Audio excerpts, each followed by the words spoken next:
So our next speaker will be Dr. John Frattarelli. He is the Medical Practice and Lab Director at the Fertility Institute of Hawaii. So we'll hear from him next. Thank you. Thank you. I'll go ahead and share my slides now.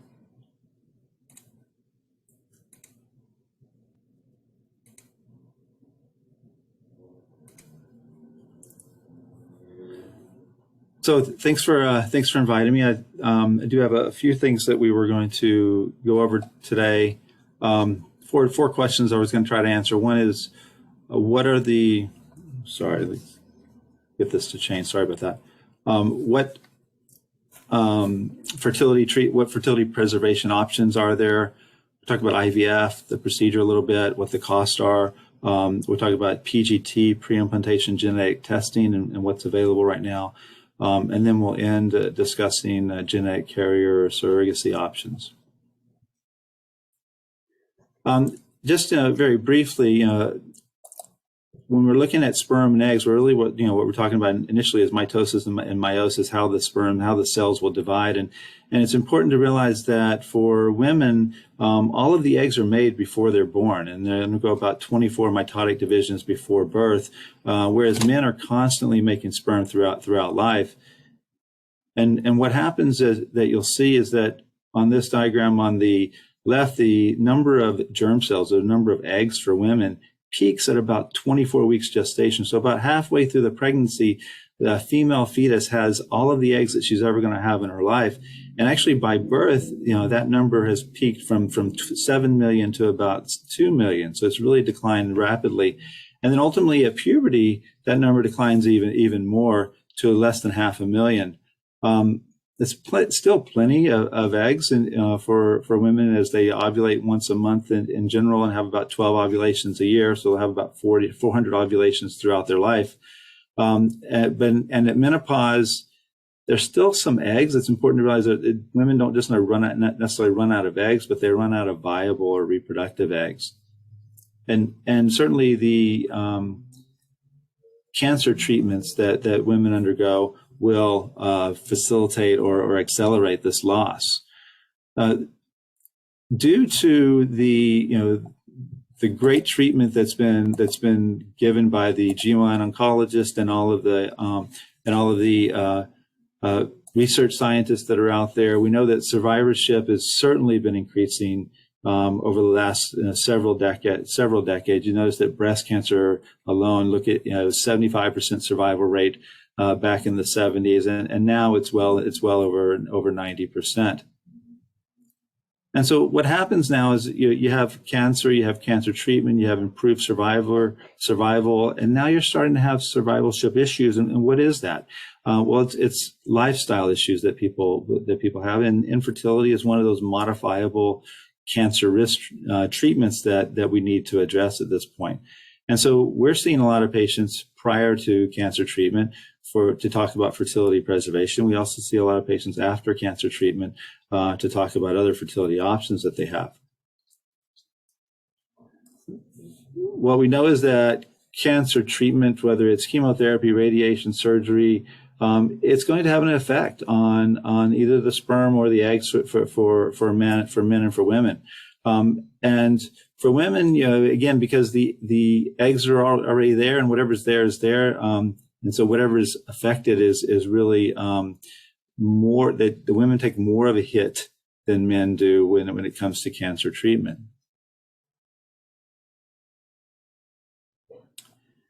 So what fertility preservation options are there? And there are several here listed: pre-cancer treatments and post-cancer treatments. We'll talk about the dark blue options, because those are the options that are mainly seen that are mainly used. And then for post-cancer treatments, we're not going to go into the donor eggs or donor embryos very much, but just realize that there's almost always some way that someone can have a family or have a child if that's what they really desire. There are a lot of different options out there, even after cancer treatment. If someone did not preserve their fertility, they can use donor eggs, donor embryos, and even surrogacy. But we will go over egg freezing and embryo freezing very briefly here. Sperm freezing is fairly simple. For men, I don't want to simplify it too much, but for men, we just have to get a sample, and as long as there's enough sperm, we're able to freeze it. And usually, we're able to freeze several aliquots, and which gives men several opportunities at reproduction in the future. For women, however, if you're going to freeze eggs or freeze embryos, you have to undergo IVF, in vitro fertilization. And IVF's been around for over 40 years. In the fertility preservation itself has been around for over 30 years. But it does require a little bit of time. Unlike a male who comes into our office and just gives us a sample, that same day, women can't do that. Women, it takes 2 to 4 weeks really to get the eggs and freeze the eggs or make embryos. And so an IVF cycle, this is kind of a little timeline of what an IVF cycle would look like.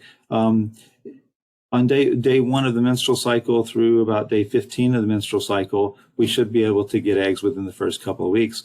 But recently, what we've seen is that we actually don't need the menstrual cycle. We can actually start an IVF cycle at any time of the menstrual cycle. So we can go straight into the IVF cycle regardless of where the patient is in her menstrual cycle, and using the same treatments.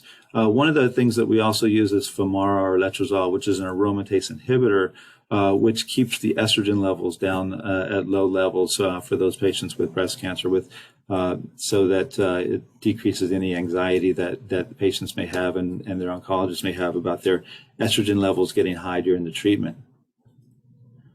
But ultimately, we're able to get either eggs or embryos within 2 weeks after seeing a patient. Now, the difference between embryo cryopreservation seen on top and egg cryopreservation seen on the bottom is that embryo cryopreservation has been around for a long time, and egg cryopreservation's been around for a long time, but really has gotten good here in the last 10 or 15 years. And it's because of a newer technology called vitrification. When you look at the embryo, you'll see it's multiple cells there versus one large cell in an egg. And so it's the water content of those cells which causes a problem when you freeze it. So the smaller cells have less water content per cell, and so they actually freeze much better, and you have better fidelity after freezing and thawing of those embryos initially. However, nowadays what we find is that when you freeze an egg, you get the same fidelity that you do with an embryo. So we now will recommend freezing eggs for 100% of patients over freezing embryos. And there was a study in about 11 years ago where they looked at oocyte vitrification just to see does it harm the egg when you vitrify an egg, and what they did is they took eggs from a patient, and half of the eggs were initially, from when they did the IVF cycle, half of the eggs were immediately vitrified or frozen, and the other half weren't. And then the eggs that were vitrified were then thawed, and all of the eggs were fertilized, and they followed this cohort along, and they did PGT or preimplantation genetic testing on these embryos that then were created, and they found that the number of aneuploid embryos or chromosomally abnormal embryos was the same among all embryos, whether the embryos are rested, whether they were usable, meaning viable embryos, or in the overall cohort. And then when they looked at ongoing pregnancy rates in this group as well, what they found is the pregnancy rates were the same regardless if the eggs initially were vitrified or frozen or not. So vitrifying or freezing an egg for fertility preservation does preserve fertility with no bad outcomes. The other thing that's fairly recent as well is genetic testing and how we're doing genetic testing on embryos. Initially, you would look at an early egg or early embryo, and you would test either the polar body of the egg or one of the small cells of the day 3 embryo. Now what happens is we go to the blastocyst embryo, and at the blastocyst embryo, the embryo is differentiated already. So you have this inner cell mass, which becomes the baby, and all these other cells that become the placenta, the trophectoderm. And so what we're doing is we're actually testing the placental cells. We're testing the trophectoderm cells, and that's what you see here in this bottom screen. And with this, we can look at the number of chromosomes in that embryo. So we're getting a karyotype of that embryo. And the chromosomes are the, big building blocks of our genetic code. So there are 23 pairs of chromosomes if you count the X or the Y as a pair. And they're numbered 1 through 22 within 2 X's or 2 Y's. And so with aneuploidy, you're either missing a chromosome or you have an extra one. So everything's not paired up. And so that embryo normally will not create a baby. You'll have a miscarriage or a negative pregnancy test. You can also have structural rearrangements called balanced leaf translocations or inversions, which will create reproductive difficulties. And also you can have monogenic or single gene disorders. And one of the things that is most common with the cancer patients would be the BRCA1 and 2 mutations, which we certainly can identify in PGA or PGT testing. As was just shown you, when you look at survivorship after cancer for cancer survivors and undergoing fertility or pregnancy, there's really no increased risk in congenital malformations, genetic diseases, cancers in children that are born from these patients either. And this is a study that was published in 2011 that looked at pregnancy after breast cancer and really found that there is no effect on survival for these patients. This is a meta-analysis that looked at about 14 studies and about 1,200 cases. And then lastly, we'll talk about genetic or surrogacy or gestational carriers. And the term is really used interchangeably these days. It really reflects someone who's carrying a pregnancy for somebody else. And so that can be done for several reasons. And it can be done for anyone who cannot carry a pregnancy for whatever reason, whether they just don't want to, whether there's a medical issue, whether there's no uterus, whether they've had cancer and the uterus has been irradiated. A gestational carrier can then be involved to carry a pregnancy for that patient with their egg or with a donor egg or with a donor embryo in any fashion. And this is done more and more these days. In fact, just personally, my last child was born from gestational carrier because we were at a little relatively older age at 45, and my wife had high blood pressure and issues with her prior pregnancy, which caused the pregnancy to be at risk. So we used a gestational carrier. And so it is used much more commonly nowadays for various reasons. And hopefully I stayed within my time. But again, thank you for the invite.